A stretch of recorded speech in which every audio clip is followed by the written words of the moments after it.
O senhor defende uma economia com menos impostos, liberdade para trabalhar e também respeito à propriedade privada. Como o senhor avalia o Brasil neste sentido? Acho que o Brasil está passando por um momento em que esses princípios estão sendo colocados à prova, né? O governo atual, o Partido Novo é um partido de oposição ao governo Lula, né? Por entender que o próprio projeto de poder do Lula, do PT, ele é uma antítese daquilo que a gente acredita, né?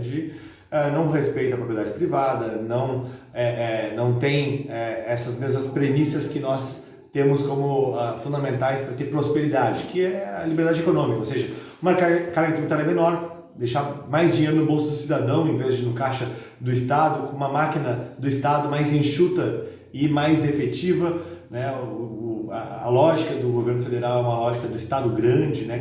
Que gasta bastante, que é responsável por tudo, muito interventor, e o que a gente acaba vendo aqui nos países desenvolvidos, os países que chegaram lá, não é essa a regra. A regra é justamente tu dar mais liberdade para as pessoas poderem trabalhar, para poderem fazer suas escolhas, buscar seus sonhos, trabalharem, empreenderem, enfim, e poderem usar o seu dinheiro com o seu consumo, com a sua família, né? E não necessariamente com grandes impostos. Então, nesse momento a gente vive um momento de choque dessas visões, e esse é um dos motivos do impasse também que o Lula tem tido no Congresso Nacional, que tem muitos deputados que colaboram com essa visão de mundo mais à direita do que o governo federal, e por isso eles não avançam em muitas das pautas, né?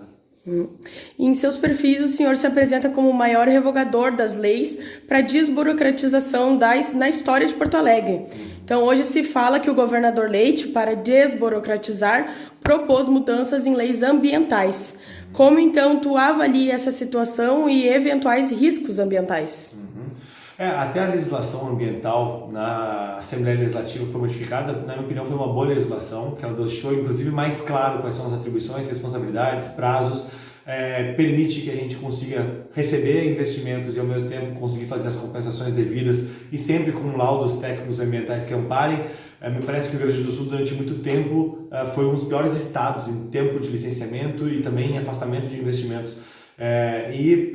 Vale lembrar que, no caso de Porto Alegre, né, eu fui o maior revogador de leis da história de Porto Alegre.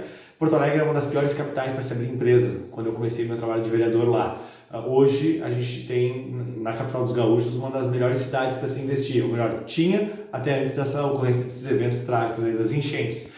Ou seja, ficou muito mais fácil, né? Não tinha mais a taxa de alvará, tu conseguia abrir a empresa no mesmo dia, já começa a trabalhar. As empresas que eram de baixo risco, né? Que são as empresas, como por exemplo, um salão de beleza, um pequeno comércio, um pequeno ateliê, um consultório de psiquiatria, um escritório de advocacia, enfim, esses não precisavam ter, às vezes, 1 mês, 2 meses de burocracia para preencher papelada para abrir seu negócio. Poderiam rapidamente já estar vendendo, comercializando, faturando, enfim, girando a economia.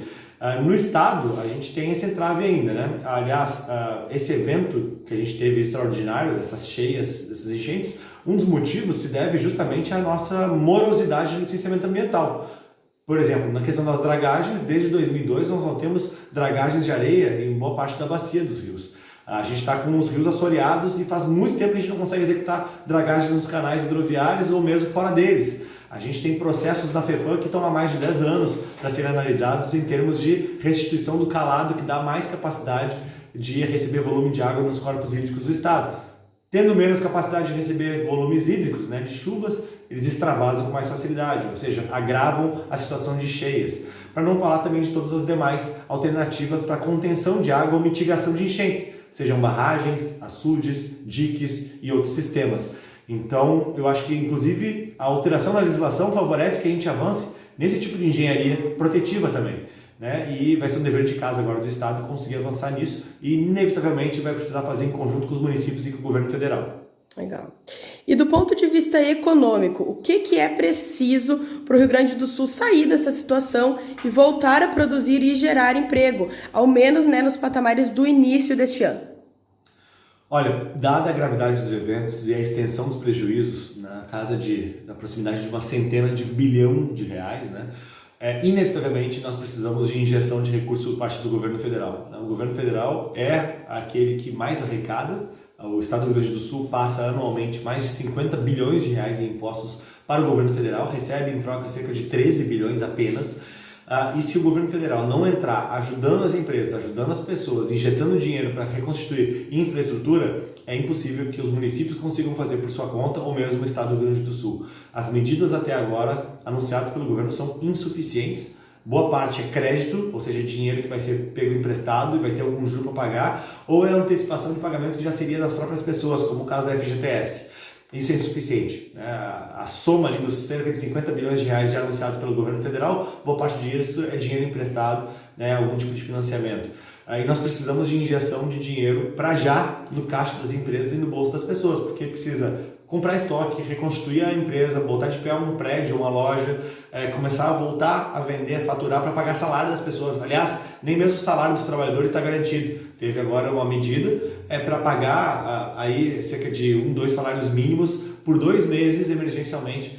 Isso é completamente insuficiente para o trabalhador conseguir garantir seu emprego, dada o tamanho da crise que nós temos aqui no Estado. Isso é muito preocupante, porque se essas pessoas perderem seus empregos, a gente só vai ter um agravamento da situação que o Estado já vive. E mesmo no caso do repasse de recursos, a suspensão da dívida do Estado, ela foi uma suspensão de dívida, não foi um repasse do valor de dívida. Significa dizer que o Estado vai precisar arrecadar esses valores que não vão precisar mais ser pagos à União, mas ele vai precisar arrecadar, e hoje ele não tem condição de arrecadar. Boa parte da economia gaúcha ficou abaixo d'água. Mais de 90% das indústrias foram afetadas diretamente pelas enchentes. Então como é que o Estado vai arrecadar esses tributos?